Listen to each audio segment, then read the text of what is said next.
Hello, everybody. It is Mike Young, lifestyle nutritionist with aPlantBasedDiet.org. Welcome to chapter 51 of the book, Live to 150.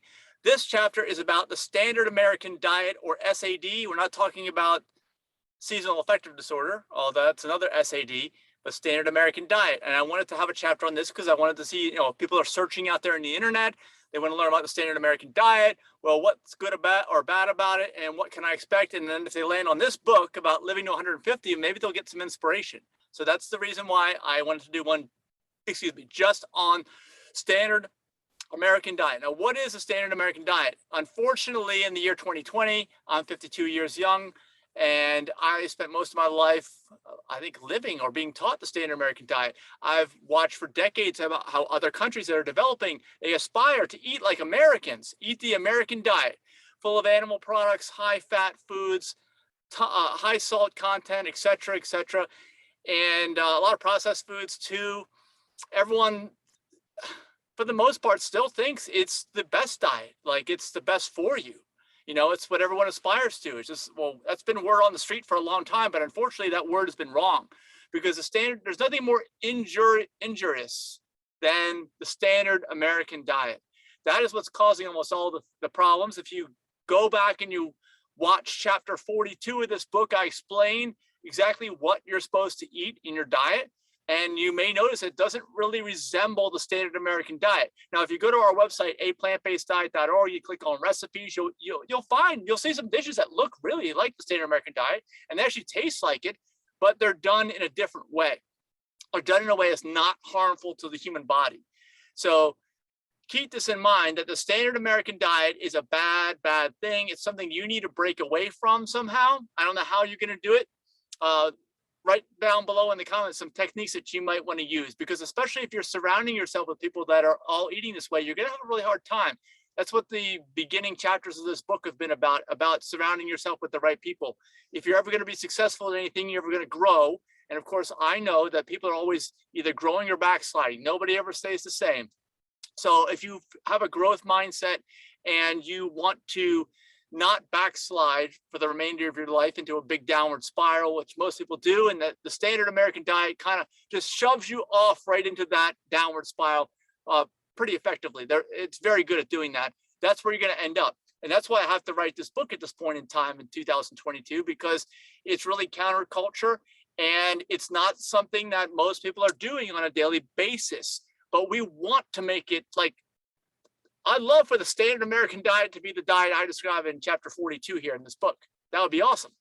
But we know that in our minds, eventually we will get to that point, because it's the truth. It's what's right.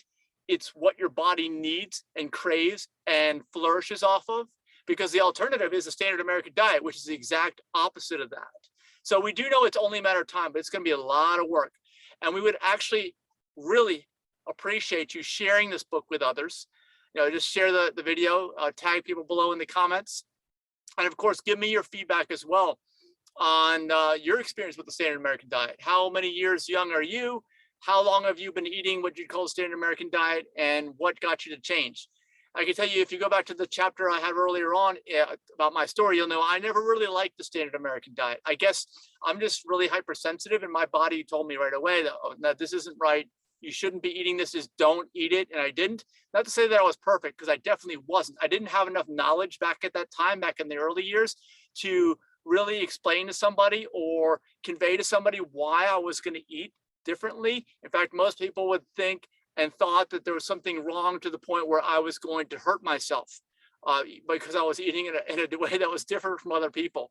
When in fact, I think we know now at this point, the opposite is true. It's people who eat the standard American diet that are constantly hurting, constantly abusing themselves, and the body only will take so much of that. So we don't want you to eat the standard American diet. We want you to know why it is that you should try to unbrainwash everybody and unteach all the people that you taught, because the reality is you're probably responsible for teaching people about the standard American diet, or glorifying it, or romancing it, or saying, oh, this food is so good, oh, this is so great, I love eating this.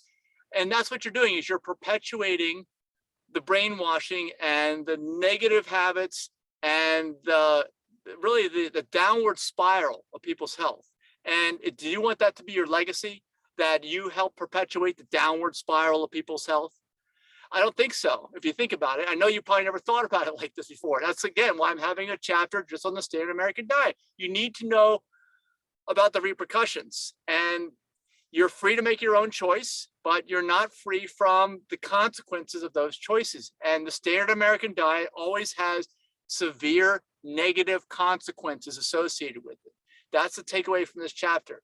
So as long as you understand about the severe negative consequences, and if you want to know all the severe negative consequences, just watch some of these chapters of the book, especially the last 3 on type 2 diabetes, type 3 diabetes, and heart disease, stroke, high cholesterol, these types of things. It's terrible. And those are only a couple of chapters. There are so many more things that are wrong about it. It's kind of incredible that we ever got to the point where we are eating like this. But since we're in the age of information now, and we're connecting and we're transmitting information, we're an educational nonprofit, aPlantBasedDiet.org.